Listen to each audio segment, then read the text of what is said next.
अरे आ गई मीनू। अरे रे रे, मुझे तो आना ही था, क्या करती, आना पड़ा।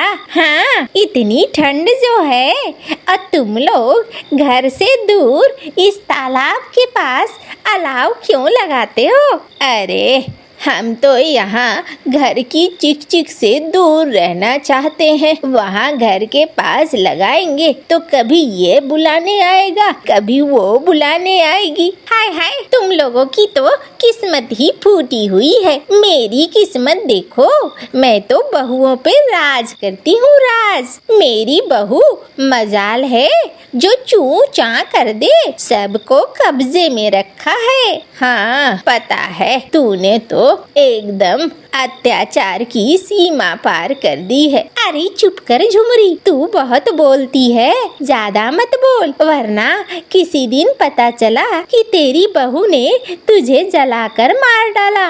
अरे तेरे सामने तो बोल ही सकती हूँ ना। तू जो है ना मीनू, बहुत बुरा करती है, इतना बुरा ना कर। अरे रे चुप कर चुप, तू मुझे सिखाएगी?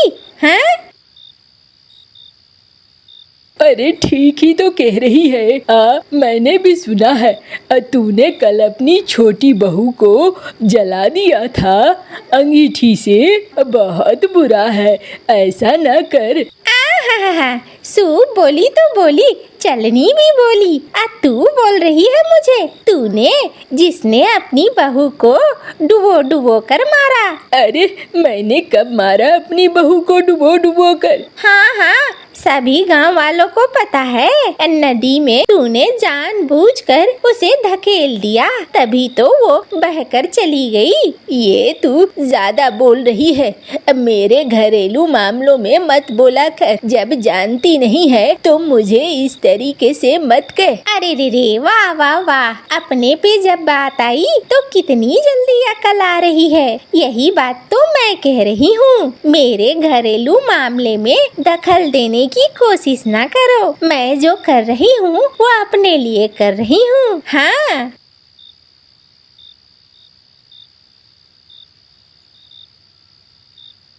अरे क्यों लड़ रही हो भूतनियों? तुम लोग एक जगह इकट्ठा होती हो तो लड़ने लगती हो। ये देखो, मैंने लड्डू बनाए हैं, लड्डू खाओगी? अरे रे रे, मुझे दे, मुझे बहुत जरूरत थी इसकी। इन लोगों ने तो मेरा मूड ही खराब कर दिया है। अरे ले नासपीटी, तू ही पहले ले। ये लड्डू किस खुशी में बांट रही है? अरे मेरे बेटे और बहू अब आ गए हैं, यहीं रहेंगे इसी खुशी में। हाय हाय, तेरे तो भाग्य फूट गए। क्यों री, ऐसा क्यों बोल रही है? हाँ, जिसके घर में बहू है उसे देखकर समझ में आ जाएगा। चलो तुम लोग बैठो, मैं अब घर जा रही हूँ। अरे रे रे, रुक कलमुही, इतनी जल्दी कहाँ जा रही है? अरे मुझे तेरी बकवास नहीं सुननी है, मैं जा रही हूँ। घर में और भी काम है, तू यहाँ बैठ। बाकी पंछी है ना, उन्हें उलूल जुलूल सुना, वो तुम्हारी सारी बातें सुनेंगे। अरे क्या बोलूं, इसकी तो गत हो गई है। इसकी पड़ोसी बनकर तो इसका दुख देखा नहीं जाता है। अब बड़ी बहू तो ठीक है, फिर भी काम काज करती है, लेकिन छोटी बहू आहा बड़ी नखड़ीली है। अरे तुझे इससे क्या, तू छोड़ना, लड्डू खा लड्डू। हाँ ठीक ही कह रही हो।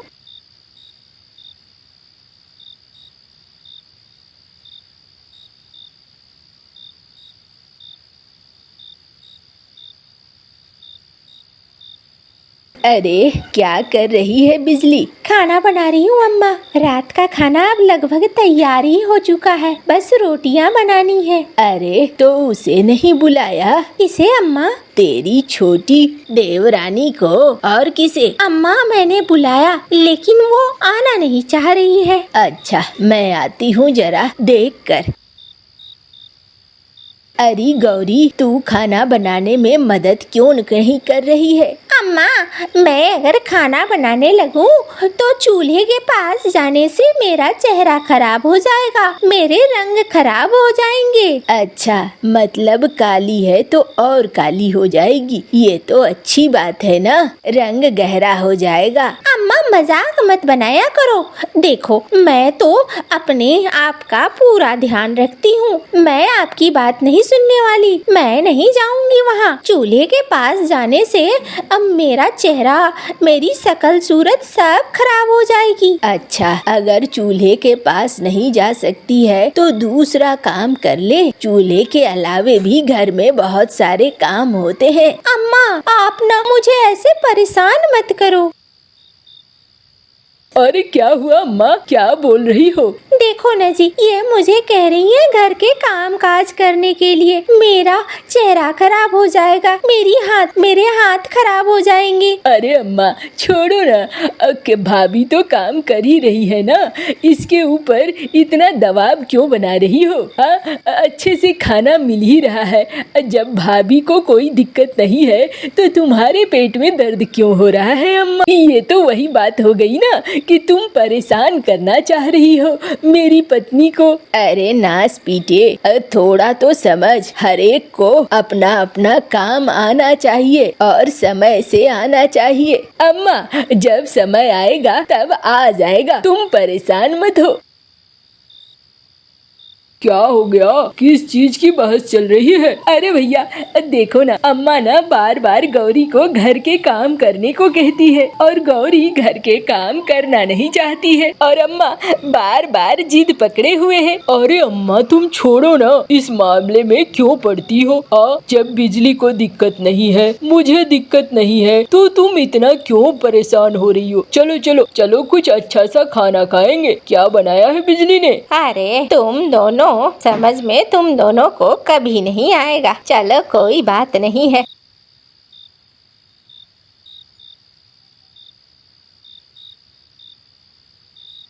अरे वाह दीदी, खाने में महक तो बहुत अच्छा है, लगता है खाना बहुत ही अच्छा बना है। हाँ छोटी, खाना तो अच्छा ही बना है, लेकिन दीदी आपने सिर्फ रोटियाँ क्यों बनाई? चावल बनाती तो और भी खाने में मजा आता। अरे मुझे तो पता ही नहीं था तुझे चावल ही पसंद है, अगली बार से जब बनाऊंगी ना तो चावल भी बना दूंगी। नहीं नहीं दीदी, अगली बार क्यों, अभी ही बना दो ना, मैं इंतजार कर लूंगी। अरे अभी जो बना है वो खा लो ना, अभी क्यों जिद पकड़ रखा है? अभी जाएगी वो बनाएगी, बहुत वक्त लगेगा। अरे अम्मा कोई वक्त नहीं लगेगा। क्यों बिजली? हाँ जा रही हूँ, बना देती हूँ, आप लोग खाओ, मैं बना कर लाती हूँ।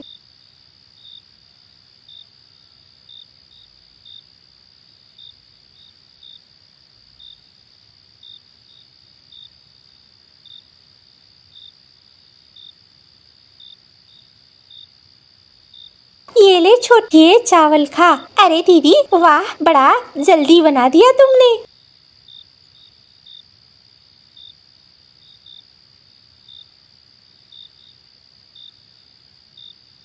अम्मा इसे सोचती हूँ कल सुबह ही धोऊंगी। जैसा तुझे ठीक लगे, वो महारानी तो काम करने वाली नहीं है, तुझे ही करना होगा, जो भी करना होगा। अरे अम्मा मैं कर लूंगी, आप बेकार में परेशान मत हो, सब हो जाएगा। चलो अच्छी बात है, मैं क्यों परेशान होऊंगी।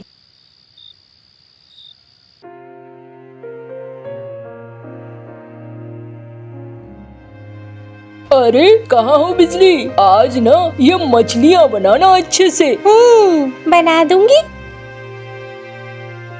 ठहर जाओ, आज ये मछली काटेगी छोटी बहू, ले जाओ इसे रसोई में रख दो। अम्मा क्यों तुम उसके पीछे पड़ी रहती हो, ये कर लेगी ना। चुप करो तुम, और घर के मामले में दखल मत दिया करो। जाओ और जाकर अपना बाहर का काम देखो। बहुत दिनों से देख रही हूँ और सुन रही हूँ तुम लोगों का, वरना इस घर से सबको निकाल दूंगी, याद रखना। अरे अम्मा तुम तो नाराज हो रही हो। अच्छा चलो कोई बात नहीं है, आज जो तुम चाहोगी वही होगा।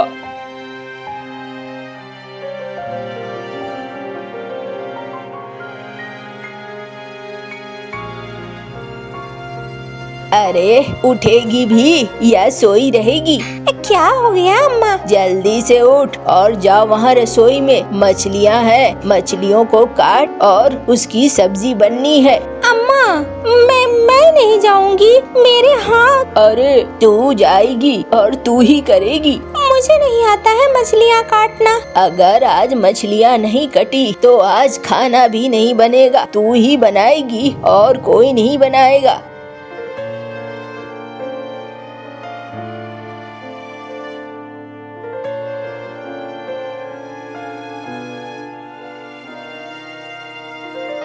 दीदी, ये मछलियाँ क्या मेरे लिए रखा है? तुम नहीं काट सकती?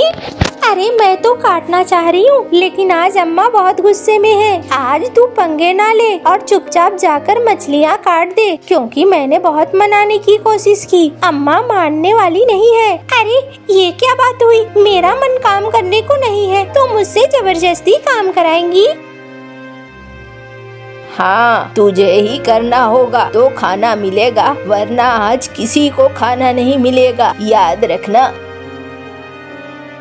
अरे बाप रे, आज तो लगता है बुरा फंस गई हूँ। ये दोनों तो मिलकर मुझसे मछलियाँ कटवा कर ही मानेंगी, और देर करूँगी तो नाश्ता खाना कुछ नहीं बनेगा। अब कालू जी भी गुस्साएंगे और भैरव जी भी। जाती हूँ, मछलियाँ काट ही देती हूँ।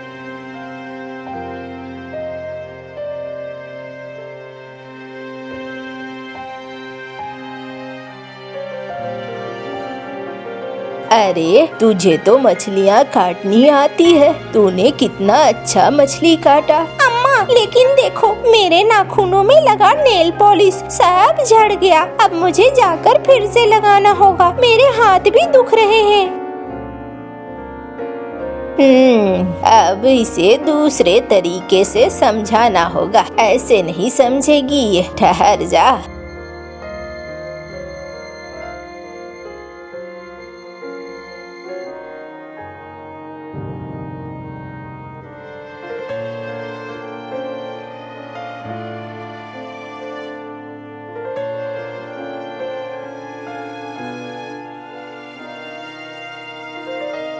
अरे कालू, मैं कुछ सोच रही हूँ। क्या सोच रही हो अम्मा? बोलो। अरे बड़े दिन हो गए हैं, तू बड़ी बहू को उसके मायके घुमा ला। अम्मा ये क्या कह रही हो? ये अगर चली जाएगी तो घर के काम है, खेत के काम है, कौन करेगा ये सारा काम? अरे तू पागल है, 4 साल हो गए हैं, बड़ी बहू को अभी तक घर नहीं ले गया है। ले जा इसके मायके, थोड़ा घुमा कर ले आ, ज्यादा अच्छा रहेगा। नहीं अम्मा, मैं तो नहीं जा सकता। अच्छा ठीक है, तू नहीं जाएगा तो मत जा, मैं और बहू दोनों जाएंगे। हम लोग घूम के आएंगे, हमारा मन यहाँ नहीं लग रहा है। अम्मा फिर ये घर का काम? अरे तुम लोग हो ना, जैसे संभालना होगा संभाल लेना।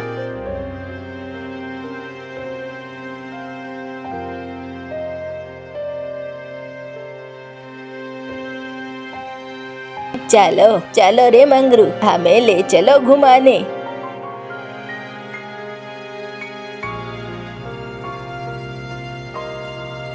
अरे गौरी देखो, अच्छे से खाना बना देना, अब भूख लगी है। लेकिन मुझे। अरे मुझे और तुझे की क्या बात है? भैया है, मैं हूँ और तुम हो, 3 लोगों का खाना तो बनाना है। अच्छा बना देना।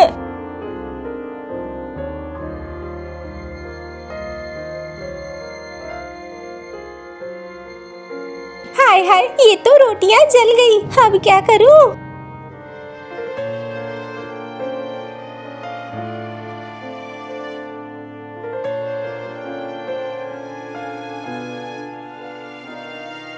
अरे कहाँ हो? जल्दी खाना लाओ, पेट में चूहे कूद रहे हैं। अरे ये क्या है? ये क्या बनाया है? कोई नया सब्जी है क्या? अरे मुझे तो लगता है ये सारी जली हुई है। थू, अरे भैया ये क्या बना दिया है? गौरी ये क्या है?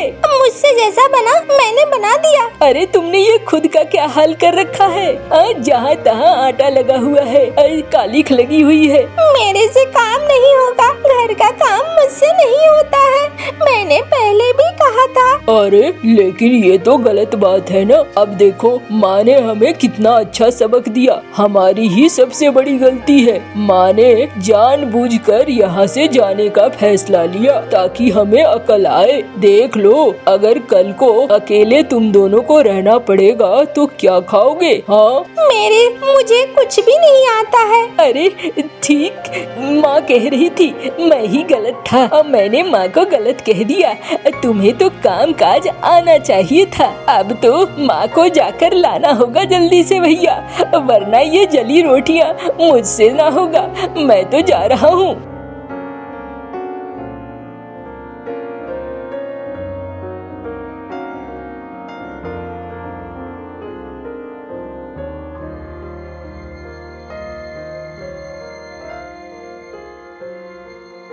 अरे दीदी, आ गई तुम? अरे अम्मा, माफ कर दो अम्मा, बड़ी भूल हो गई। अम्मा, आपकी बात अब समझ में आ रही है, आप बिल्कुल सही कह रही थी। अरे अब समझ में आया, घर में काम काज जरूरी होता है, सबको अपना अपना पता होना चाहिए। कोई बात नहीं है। अब आज का खाना बिजली और गौरी दोनों मिलकर बनाएंगी।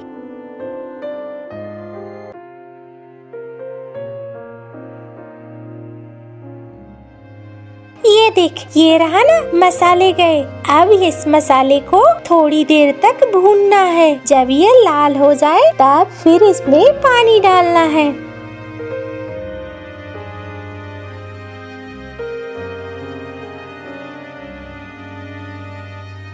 अरे वाह बिजली, तुम आ गई, घर की रौनक आ गई है। हाँ भाभी, जला कटा खा खा कर तो लग रहा था पता नहीं कितने दिन बचेंगे हम लोग, लेकिन तुमने एकदम से सब ठीक कर दिया। अरे कुछ दिन ठहर जाओ, फिर देखना गौरी के हाथ का बना खाना भी अच्छा लगेगा। वो भी अच्छा ही बनाएगी, वो सीख रही है और जल्दी ही सब खाना अच्छा बनने लगेगा। और ऐसा ही होता है। कुछ दिन बाद सब अब अच्छे से खाना बनाने लगी थी और झुमरी का परिवार सबसे अच्छा हो चुका था। चिड़िया की 2 बेटियां थी। बड़ी का नाम गुड़िया और छोटी का नाम सानो था। चिड़िया की बड़ी बेटी गुड़िया अपनी छोटी बहन से बहुत प्यार करती थी, मगर छोटी हमेशा हर काम में जिद करती थी। वो हमेशा अपनी बड़ी बहन से लड़ाई करती थी। अब वो बड़ी हो चुकी थी, इसलिए चिड़िया को अपनी बेटियों की शादी की बड़ी चिंता थी। तीनों माँ बेटियां एक दिन नदी पर बैठी हुई थी, तब वहाँ गौरी कौवी आ जाती है। चिड़िया, मैं दूसरे जंगल से आई हूँ। मैं वहाँ एक चिड़ा देखी हूँ, वो अकेला ही रहता है और वो बहुत ही अमीर है। मैं तो कहती हूँ तुम अपनी बड़ी बेटी की शादी उससे कर दो। गौरी बहन, यही चिंता तो मुझे खाए जा रही है। अगर वो चिड़ा अच्छा है तो मुझे कोई एतराज नहीं है। उसका अपना अमरूदों का बाग भी है और एक अंगूर की पेड़ भी। आंटी, क्या उस पेड़ पर अंगूर भी लगते हैं? तो क्या अंगूर के पेड़ पर पीरियां लगेगी? बहुत मीठे अंगूर हैं उस पेड़ के। गौरी बहन, अब बात चलाएं। मैं अपनी बड़ी बेटी की शादी कर दूं, फिर मैं छोटी का सोचूंगी। मम्मा, आप मेरी इतनी चिंता ना किया करें। बेटी, जब बेटियां बड़ी हो जाती है तो माँ बाप को उसकी शादी कर देनी चाहिए। अच्छा, अब मैं चलती हूँ। गौरी कौवी वहाँ से चली जाती है और चिड़ियाओं का वो परिवार भी अपने घर चला जाता है। माँ, मुझे देर से इच्छा है कि मुझे अपने अंगूरों के पेड़ हो। आप उस चिड़े से मेरी शादी कर दें, बड़ी की बाद में कर देना। शर्म करो छोटी, मैं पहले बड़ी की शादी करूंगी, फिर तुम्हारी शादी करूंगी। बड़ी बड़ी बड़ी, हर समय आप बड़ी बड़ी करती रहती हो। ऐसा लगता है मैं तो आपकी बेटी हूँ ही नहीं। छोटी, आप चिंता ना करें, बड़े जो फैसला करते हैं वो ठीक ही होता है। मगर छोटी अपना मुंह दूसरी तरफ करके सो जाती है। सुबह हो जाती है, दोनों बहन अपने भोजन की खोज में निकलती है। बड़ी, अगर आप मुझसे सच में प्यार करती हैं तो माँ को मनाए। उस चिड़े से मैं ही शादी करूंगी जिसकी अंगूरों की बेल है। छोटी, माँ नहीं मानेगी। तुम्हारी अपनी ही नीयत खराब है। मैं भी देखती हूँ तुम वहाँ कैसे शादी करती हो। मैं गौरी आंटी से बात करूंगी। ऐसा कहते हुए गुड़िया की छोटी बहन नाराज होकर वहाँ से चली जाती है। रुको रुको छोटी, कहाँ चली? मगर छोटी गुड़िया की कोई बात नहीं सुनती। मम्मा, आप मेरी चिंता ना करें, उस चिड़े से छोटी की ही शादी कर दें, मेरा बाद में देखा जाएगा। मगर बेटी, बड़ी के होते हुए मम्मा, मैं छोटी को नाराज नहीं देख सकती हूँ। मम्मा प्लीज। फिर मम्मा चिड़िया भी मान जाती है। गौरी को भी आ जाती है और वो चिड़ा भी साथ आता है और छोटी की शादी उस चिड़े से हो जाती है और वो चिड़ा छोटी को ब्याह कर अपने साथ ले जाता है। चिड़िया, आप चिंता ना करें, मैं बड़ी के लिए भी कोई न कोई रिश्ता ढूंढ दूंगी। पति जी, गौरी आंटी ने बताया था आपके अंगूरों की बेल भी है। आप जल्दी से मुझे वो अंगूरों की बेल दिखा लाएं। कौन सी बेल? वो बेल तो मेरे दोस्तों की थी और वो भी सूख गई है। गौरी आंटी ने मम्मा से झूठ बोला था। तुमने शादी मुझसे की है कि अंगूरों की बेल से? चुप कर जाओ, कितनी फिजूल बातें कर रही हो। अभी 2 दिन ही गुजरे थे कि सोनू का पति सोनू से कहता है, जाओ मेरे लिए भोजन लेकर आओ। क्या तुझे घर में बिठाए रखने के लिए तुझसे शादी की थी? पति जी, आप भी मेरे साथ चले, हम दोनों जाएंगे भोजन की तलाश में। मेरे दोस्त मुझसे मिलने आ रहे हैं, तुम जाओ। इतने में 2 उल्लू वहाँ आ जाते हैं। दोस्त, बहुत सुंदर है तुम्हारी पत्नी। इस चिड़िया, आपकी ऐसे पक्षियों से दोस्ती है? जाओ, यहाँ खड़ी होकर मेरा मुंह क्या देख रही हो? जाओ, दफा हो जाओ। डर के मारे छोटी वहाँ से चली जाती है। ये चिड़ा तो बहुत बुरा है। अभी तो शादी के 4 दिन हुए हैं। मैं पूरी जिंदगी कैसे गुजारूंगी इसके साथ में। कुछ दिनों के बाद मम्मा चिड़िया बड़ी बेटी की शादी एक सुंदर से चिड़े से कर देती है। वो चिड़ा उसी जंगल में रहता था। माँ जी, मेरा घर इसी जंगल में दूसरी तरफ है। जब भी आपका दिल करे आप गुड़िया से मिलने आ जाना। वो चिड़ा गुड़िया को ब्याह कर ले जाता है। गुड़िया, मैं इतना अमीर तो नहीं हूँ, परंतु मेरे पास जो भी कुछ है वो सब तुम्हारा है। ये खेत मुझे मेरी माँ ने दिया था। मैं इसी खेत से अपना फसल बेचकर गुजारा करता हूँ। मुझे ये बहुत अच्छा लगा। आज से आप अकेले नहीं बल्कि हम दोनों मिलकर काम किया करेंगे। गुड़िया बहुत खुश थी। ऐसे ही दिन और रात गुजरते गए। एक दिन मम्मा चिड़िया बहुत उदास थी।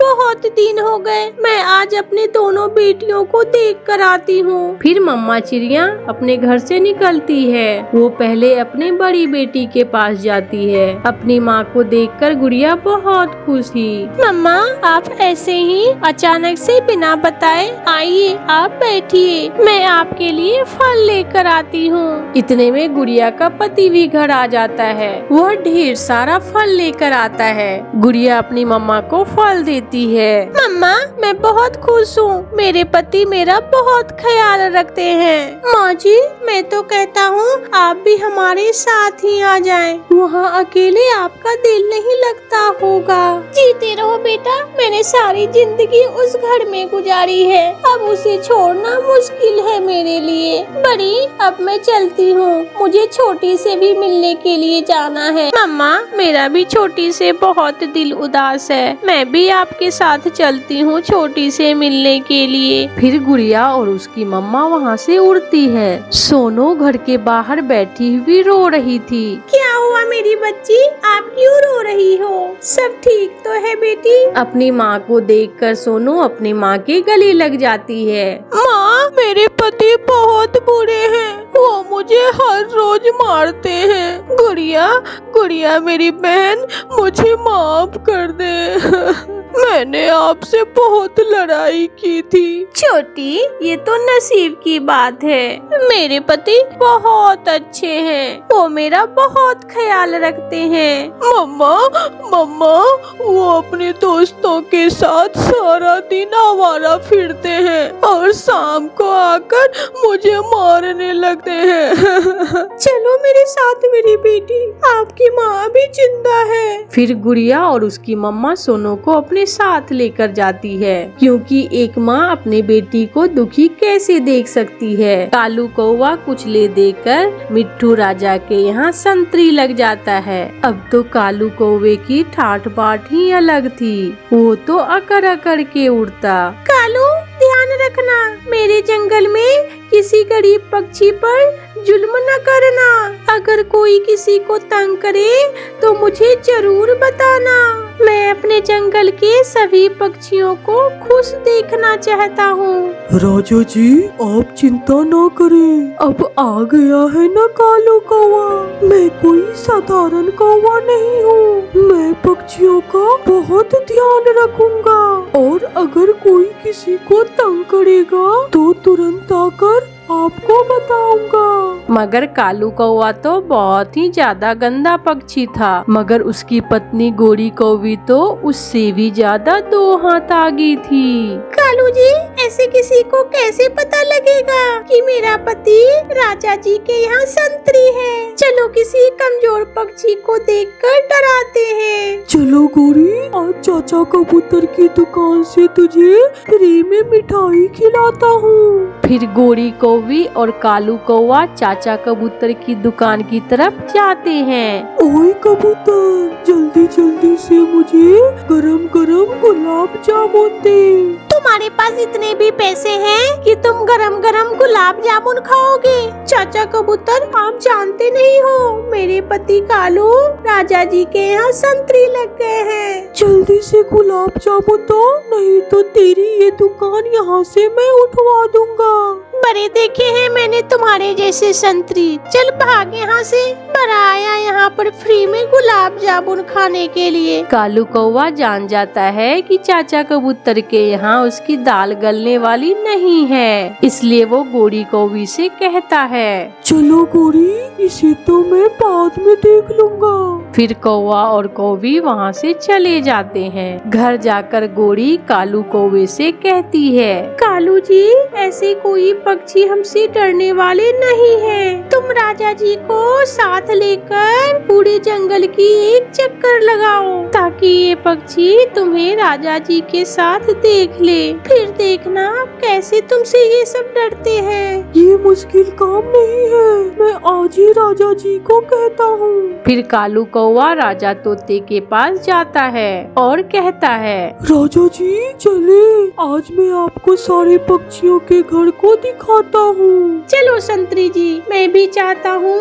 कि इस राज्य के सारे पक्षियों का घर मुझे पता हो। फिर कालू कौवा राजा तोते को साथ लेकर निकल जाता है। राजा जी, ये चिड़िया का घर है और वो सामने कबूतर चाचा की मिठाई की दुकान। कबूतर चाचा की दुकान पर सारे पक्षी बैठे हुए कालू कौवा को राजा के साथ में जाते हुए देख लेते हैं। चाचा जी वो देखो, कालू कौवा राजा जी के साथ में जा रहे हैं। मुझे पता है वो राजा जी के पास संतरी लग गया है। हमारे राजा जी बहुत अच्छे हैं, वो सबके साथ न्याय करेंगे। ऐसे राजा जी को देखकर सारे पक्षी आपस में बात कर रहे थे। फिर दूसरे दिन कालू कौवा और उसकी पत्नी फ्री में भोजन खाने का नया उपाय ढूंढते हैं। कालू जी, तुम उस चिड़िया के पास जाकर उसे डराओ, वो बहुत कमजोर चिड़िया है। वो कमजोर चिड़िया तो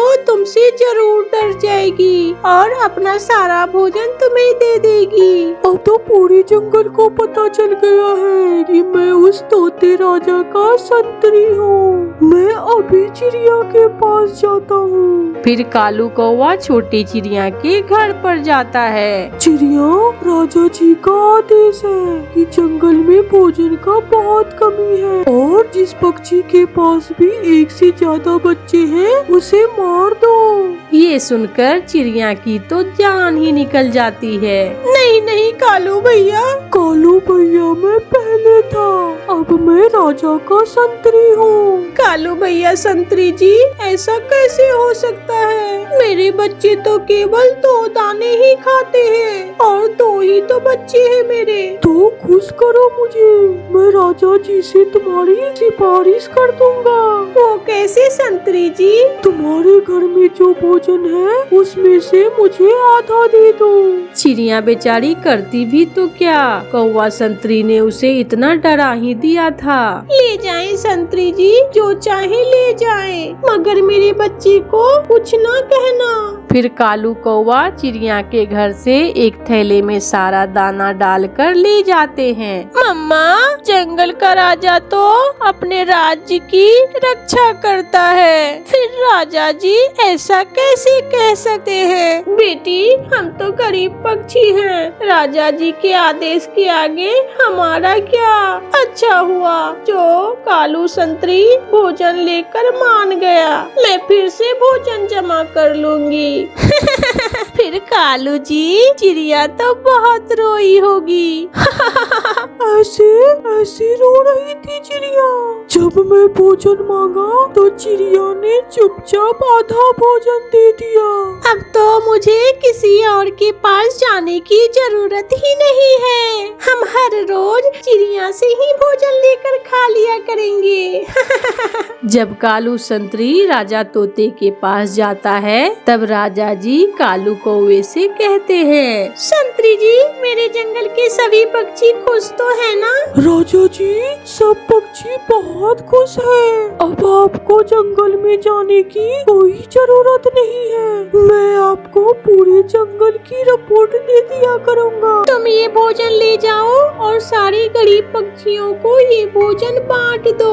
ये सुनकर कालू कौवा बहुत खुश होता है और भोजन लेकर सीधा अपने घर पर जाता है। राजा ने ये भोजन गरीब पक्षियों को देने के लिए दिया है। तो सबसे ज्यादा गरीब तो मेरी माँ और भाई हैं। अभी ये भोजन मैं अपनी माँ और भाई को दे आती हूँ। इस पर कपड़ा डाल दो, कोई देख न ले ये भोजन। फिर गोरी कौवी उस भोजन पर कपड़ा डालकर अपनी माँ को और भाई को देने के लिए चली जाती है। ऐसे ही दिन और रात गुजरते गए। कौवा हर काम गलत करता था, अपना संतरी होने का नाजायज फायदा उठाता था। एक दिन वो तो चिड़िया से मीठा फल भी छीन लेता है। राजा जी ने कहा है पूरी जंगल का मीठा फल सिर्फ कालू संतरी ही खा सकता है। ले जाए संतरी जी, ये फल भी आप ही ले जाए, मगर मेरे बच्चों को कुछ ना कहना। कौवा वहाँ से चला जाता है। अपनी दुकान पर बैठा चाचा कबूतर ये सब देख रहा था। वो चिड़िया के पास जाता है। चिड़िया, वो कौवा तुम्हारा फल क्यों छीन कर लेकर गया? चिड़िया चाचा कबूतर को सारी बातें बताती है। वो झूठा है, एक राजा ऐसा नहीं कर सकता है। वो मेरे पास भी गुलाब जामुन लेने के लिए आया था, मगर मैंने तो उसे भगा दिया। तब वो मेरे बच्चों को मारने वाली बात भी झूठ बोल रहा था। चलो हम दोनों मिलकर राजा को सारी बातें बताते हैं। मगर कबूतर चाचा, चिड़िया डरो मत, तुम मेरे साथ चलो। फिर चाचा कबूतर चिड़िया के साथ राजा तोता के पास जाते हैं और फिर चिड़िया तोते राजा को सारी बातें बताती है। राजा जी, हम गरीब पक्षियों का जीना हराम कर दिया है आपके संतरी कौवे ने। ये सब सुनकर तोते राजा बहुत गुस्से में आ जाता है। उल्लू संतरी, जल्दी से कौवे संतरी को बुलाओ। उल्लू जल्दी से जाकर कौवे संतरी को बुला लाता है। राजा के पास कबूतर चाचा और चिड़िया को देखकर कालू सब समझ जाता है। कालू संतरी, जो चिड़िया ने कहा है वो सच है? राजा जी, ये सब मेरी पत्नी ने मुझसे करने को कहा था। जी माफ कर दे। फिर राजा तोता गोरी कौवी को बुला लाता है और फिर दोनों को पिंजरे में बंद कर कैद कर देता है और उन्हें बुरे काम की सजा मिलती है। कौवा और कौवी कैद में रो रहे थे। कालू जी, इससे तो अच्छा होता कि तुम संतरी जी ना लगते। नहीं गोरी जी, इससे तो अच्छा होता मैं अपना काम ईमानदारी से करता। तो प्यारे दोस्तों, इस कहानी से हमें यही सीख मिलती है कि अपना काम ईमानदारी से करो और किसी पर जुल्म ना करो।